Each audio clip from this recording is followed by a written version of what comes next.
أفحسبتم أنما خلقناكم عبثا وأنكم إلينا لا ترجعون আল্লাহ জানা দেন, হে বান্দা বান্দি, তোমাকে আমি দুনিয়াতে বেহুদা সৃষ্টি করি নাই। আমি আল্লাহ তোমাকে ইহসান করে দুনিয়াতে পাঠাইলাম। আমি একটা উদ্দেশ্য, পিতামাতা চেষ্টার মাধ্যম আমি আল্লাহ দেওয়ার একমাত্র মালিক। আমি আল্লাহ ইহসান করে দুনিয়াতে তোমাকে পাঠাইলাম। মাহফিলে বান্দা আগমন করেছো একটা উদ্দেশ্য, আল্লাহকে পাওয়া। জোরে বলেন ঠিক কিনা? আল্লাহ জানা দেন, আফাহাসিবতুম আন্নামা খালাকনাকুম আবাসা। ও ধঙ্গাটের আল্লাহর বান্দা বান্দি, আমি তোমাদেরকে দুনিয়ায় বেহুদা সৃষ্টি করি নাই। আমি মালিকের উদ্দেশ্য আমার খুশির জন্য বান্দা বান্দি তুমি ইবাদত করবা। আমার খুশির জন্য যারা ইবাদত করবা, আমি মালিক তাদের জন্য জাহান্নাম থেকে মুক্তি করে জান্নাতের ফয়সালা করে দিয়েছি। আল্লাহ বলেন, ওয়ামা খালাকতুল জিন্না ওয়াল ইনসা ইল্লা লিয়াবুদুন। আমি আল্লাহ দুনিয়ায় কোন উদ্দেশ্য ছাড়া পাঠাই না। আমি আল্লাহ তোমাকে দুনিয়াতে পাঠাইলাম ইবাদত করার জন্য, গোলামি করার জন্য। ওরে ধঙ্গাটের আল্লাহ বান্দা, ইবাদত একমাত্র হবে আমার আল্লাহ। শয়তানের গোলামি করলে বান্দা বান্দি তুমি জাহান্নামী হয়ে যাইবা। যদি আল্লাহর দাসত্ব হয়, আল্লাহর দাসত্ব দ্বারা বান্দা জান্নাতে যাইতে পারবে। মা খালাকাতুল জিন্না ওয়াল ইনসা ইল্লা মা খালাকাতুল জিন্না ওয়াল ইনসা ইল্লা জুজ ইবাদত নিস্তে মাকসুদ আজজাহা। আবার বলেন, ইবাদত হবে কার জন্য? জোরে বলেন। যদি আল্লাহর জন্য ইবাদত হয়, বান্দা কেন তুমি এত গুনার ভিতরে জর্জরিত হয়ে আসো? পাঁচ ওয়াক্ত নামাজ আদায় করো, আবার কেন তোমার জানা টিভির গোনা, মোবাইলের গোনা হয়? বান্দা তুমি নিজেকে ইমানদার দাবি করো, কিন্তু খালেস ইমানদার বান্দা বান্দি তুমি হইতে পারো নাই। ওরে আল্লাহর বান্দা, আল্লাহ বানাইছেন ইবাদতের জন্য।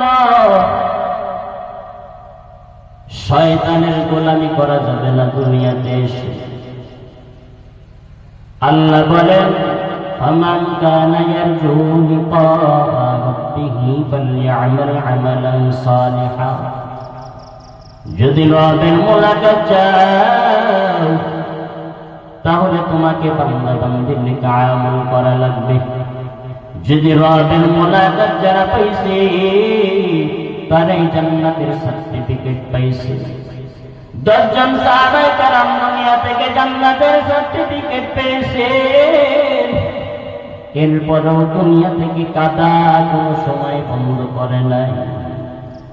আমি আপনি কেমন ইমানদার, জান্নাতের সার্টিফিকেট পাই নাই কিন্তু চোখেও পানি নাই।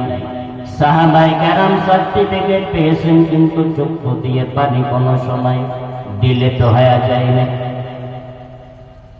ওরে ধঙ্গাটের আল্লাহর বান্দা বান্দি, আল্লাহ তাআলা হায়াত দিয়েছে, এই হায়াতটা কাজে লাগাও। আমার বাবা ছিল, আমার দাদা ছিল, আমার নানা নানি সবাই ছিল, আমার পূর্বপুরুষ অনেকে ছিল।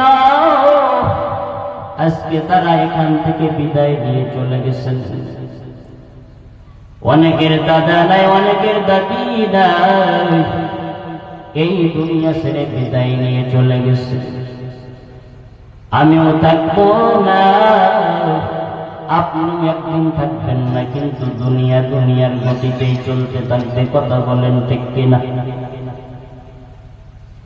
দুনিয়ার গতি কোন সময় থেমে থাকবে না রে আল্লাহর বান্দা। একটা ঘর আমার দাদা দাদি করেছে, এটা আমার ঘর। আমার দাদা বিদায় নিয়েছে, আমার পিতা দাবি করেছে এটা আমার ঘর। আমার পিতা বিদায় নিয়েছে, আমিও এক সময় দাবি করেছি এটা আমার ঘর। আমিও বিদায় নিয়ে চলে যাব, আমার সন্তান এক সময় দাবি করবে এটা আমার ঘর। আমার সন্তান বিদায় নিয়ে চলে যাবে, আমার পোতাও দাবি করবে এটা আমার ঘর। দুনিয়াতে এভাবে দাবি করবে, কিন্তু কোন বান্দা বান্দি দুনিয়ায় থাকতে পারবে না। কথা বলেন ঠিক কিনা? ভাইরা আমার, এই জন্য আল্লাহ বলেন, বাল তুসিরুনাল হায়াতাদ দুনিয়া ওয়াল আখিরাতু খায়রুন ওয়া আবকা।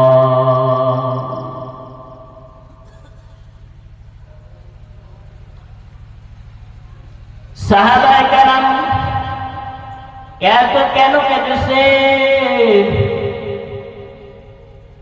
সাহাবায়ে কেরাম বুঝেছেন দুনিয়াতে চিরদিন থাকা যাবে না। এই কবরস্থানে অনেক বান্দা বান্দি ঘুমিয়ে আছে।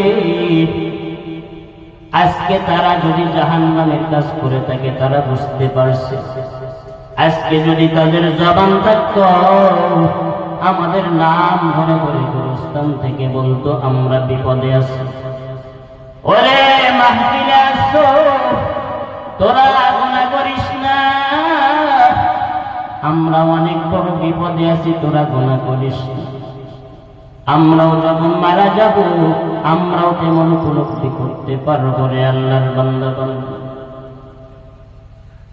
দুনিয়ায় আল্লাহ তাআলা পাঠাইছেন সাহাবায়ে কেরামের পিতা আবু বকর সিদ্দিক রাদিয়াল্লাহু তাআলা আনহু। আবু বকর সিদ্দিক জান্নাতের সার্টিফিকেট পেয়েছেন, তার ভিতরে একজন। এই আবু বকর সিদ্দিক রাদিয়াল্লাহু তাআলা আনহু কেমন কাঁদা কেঁদেছেন। একদিন আবু বকর সিদ্দিক পয়গম্বরের সামনে যেয়ে কাঁদতেছেন। পয়গম্বর বলে, আবু বকর, তুমি তো জান্নাতের সার্টিফিকেট পেয়েছো, এরপরে কেন কাঁদো? আবু বকর বলে, পয়গম্বর, আল্লাহ তাআলা কোরআনের ভিতরে বয়ান করেছেন, ইন্নাল্লাহা আশতারা মিনাল মুমিনিনা আনফুসাহুম ওয়া আমওয়ালাহুম বিআন্না লাহুমুল জান্নাহ।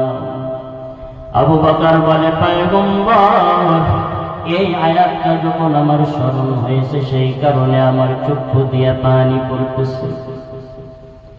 আবু বকর বলে, পয়গম্বর, আল্লাহ আয়াতের ভিতরে বয়ান করেছেন, জান্নাত আল্লাহ ক্রয় করে নিয়েছেন, বিনিময়ে আমাকে জান্নাত দিয়েছেন। আল্লাহ জান্নাত ক্রয় করে নিয়েছেন, এই জান্নাতের বদলা স্বরূপ আল্লাহ তাআলা আমাকে জান্নাত দিয়ে দিবেন। আবু বকর বলতেছে, পয়গম্বর, দুনিয়ায় আল্লাহ পাঠাইছেন আমল করার জন্য। যদি কিয়ামতের ময়দান, যেদিন প্রতিটা নবী পর্যন্ত নাফসি নাফসি বলতে থাকবে, প্রতিটা মানুষ হাহাকার করবে, বিবি স্বামীর পিছনে ছুটবে, স্বামী বিবির পিছনে ছুটবে, সন্তান মায়ের পিছনে ছুটবে আমল নেওয়ার জন্য। ওই কিয়ামতের ময়দানে আল্লাহ আমি আবু বকরকে দেখে যদি বলে, আবু বকর আমি বলেছিলাম জান্নাত আমাকে দিবা, তার বিনিময়ে তোমাকে আমি জান্নাত দেব, বলো আমার জান্নাত নেওয়ার জন্য আবু বকর তুমি কি কি আমল করেছো? আবু বকর বলে পয়গম্বর, তখন আমার আল্লাহ জবাবে আমি যদি বলি আল্লাহ জানমাল নিয়েছেন, তার বিনিময়ে আমি অনেক নামাজ পড়েছি, নফল ইবাদত করেছি, দান সদকা করেছি। আমি আল্লাহর সামনে যদি এমন উপস্থাপনা করি, আল্লাহ তাআলা এবার যদি ডেকে বলে আবু বকর তুমি জানমালের বিনিময়ে যে আমলগুলো করেছো, নামাজ পড়েছো, ইবাদত করেছো, তাসবিহ তাহলিল করেছো, দান সদকা তুমি আবু বকর অনেক করেছো, কিন্তু আবু বকর তোমার একটা আমল আমার মালিকের পছন্দ হয়নি। আবু বকর বলে পয়গম্বর ওই কিয়ামতের ময়দান আল্লাহ যদি ওই দিন আমাকে এমন কথা বলে আমার কি উপায় থাকবে? আবু বকর বলে পয়গম্বর একটা ঘটনার প্রেক্ষিতে আমি ক্রন্দন করতেছি, কাঁদতেছি। আবু বকর বলে পয়গম্বর আজ সকালে একজন মহিলা, আমি কাপড়ের ব্যবসা করতাম, গতকাল একজন মহিলা আমার দোকান থেকে একটা কাপড় ক্রয় করেছিল। আজ সকালবেলা ওই মহিলা ওই কাপড়টা আমার কাছে ফেরত দিছে আর বলছে আবু বকর তোমার কাপড় আমার পছন্দ হয় নাই। আবু বকর বলে পয়গম্বর ওই মহিলার কথা আমার স্মরণ হয়েছে, ওই মহিলা আমার কাছ থেকে গতকাল কাপড় নিয়েছে, আজকে এসে বলে আবু বকর তোমার কাপড় আমার পছন্দ হয় না। যদি আল্লাহ তাআলা কিয়ামতের ময়দান ওই দিন আবু বকরকে যদি ডেকে বলে তোমার আমল আমার পছন্দ হয় নাই, এই মহিলার মতো যদি বলে, আমি আবু বকর জাহান্নামে যাওয়া ছাড়া কোনো আমার উপায় নাই। হর কে দারুন খৌফে আকদর দিল মদর, হর কে দারুন খৌফে আকদর দিল মদর, জন্নতুল মাওয়া দেহদুরা মাকাম, হর কে বাশা আমিল সন্নো ইদর আতশে দো দুশমত